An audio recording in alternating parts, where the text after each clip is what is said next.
Salut! Bienvenue dans Bref Instant, la vidéo qui te parle vite fait d'une série en cours. Et aujourd'hui, je m'attaque à la nouvelle œuvre des créateurs de Death Note et Bakuman. C'est parti pour Platinum End. Alors oui, je sais, ça fait un moment que le manga est sorti et je sors cette vidéo très tard. Mais en fait, je voulais avoir l'édition limitée du manga et je l'ai pas. Bon, en fait, il n'y avait que 2000 exemplaires en vente, et le vendeur de la FNAC m'a dit qu'il comptait en avoir des nouveaux. Les jours passent, la date est à chaque fois reportée. J'ai même demandé à Kazé si c'était vrai sur Twitter, et ils me l'ont même confirmé. Du coup, j'en avais marre d'attendre, mon magasin en a resté des nouveaux, et bah du coup, j'ai pris l'édition normale. Oui, je sais, vous allez me le dire peut-être en commentaire, c'est bête d'attendre, tout en sachant que la seule différence entre l'édition normale et l'édition limitée, c'est sa jaquette. Mais franchement, vous trouvez que c'est plus classe d'avoir une pochette comme celle-ci ou comme celle-là? Enfin voilà, maintenant que je l'ai... Voici l'histoire. Mireille, un garçon qui a perdu tout espoir de vie, se suicide en sautant d'un immeuble. C'est alors qu'un ange nommé Nacé le rattrape et lui sauve la vie. Après un gros passage qui met en place le personnage principal, elle lui proposera de choisir entre deux pouvoirs qui lui permettraient d'avoir une vie meilleure.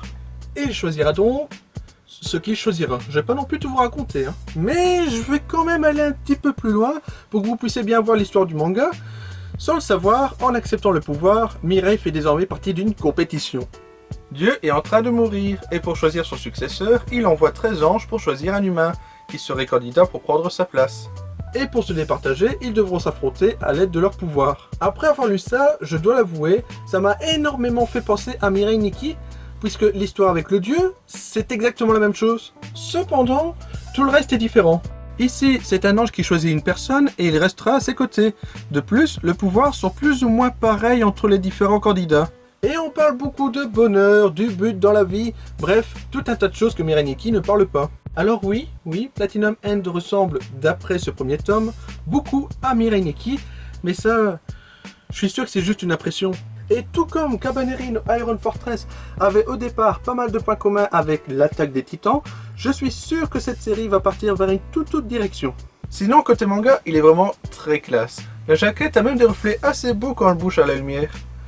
Derrière, rien de spécial, une pochette grise avec des dessins, le nom des auteurs et de l'édition. Chose que j'aime bien sur ce premier tome, c'est qu'il nous plonge directement dans l'histoire, aucun temps mort, l'univers et le personnage sont présentés dès le premier chapitre. Ensuite, Nacé, qui est censé être un ange, a plutôt des airs de démon. Elle insiste pour que Mireille utilise ses pouvoirs non-stop pour qu'il soit heureux plus rapidement, et surtout, elle parle de tuer des gens comme si c'était normal. Pour moi, elle n'est pas très claire et il se pourrait qu'elle nous cache quelque chose. Et pour terminer, ceux qui disent qu'ils vont regarder parce que c'est par les auteurs de Death Note, bon d'accord, vous allez peut-être aimer, mais sachez une chose, c'est que ce n'est pas du tout pareil que Death Note.